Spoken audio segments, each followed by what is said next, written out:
Mastering Some and Any English Quantifiers Demystified. Hello everyone.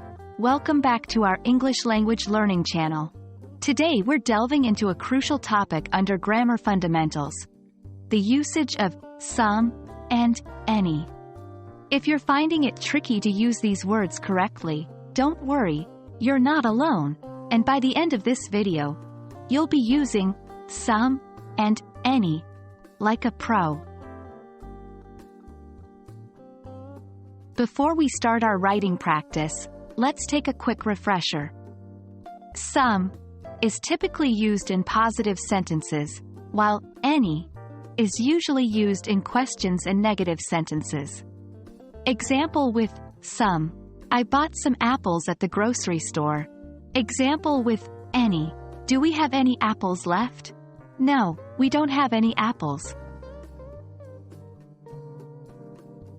Now, let's start with writing practice using some. Here's a quick exercise.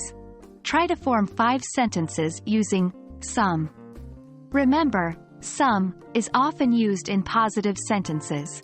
Pause the video now to complete the exercise, then resume the video to compare your sentences with ours. Here are our sentences. 1. I met some interesting people at the party last night. 2. She gave me some useful advice for my interview.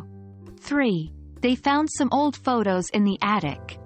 4. I need some time to think about it. 5. We have some cookies left for dessert. Moving on to any. Again, write 5 sentences using any. Keep in mind, any is often used in questions and negative sentences. Pause the video now to complete the exercise, then resume the video to compare your sentences with ours.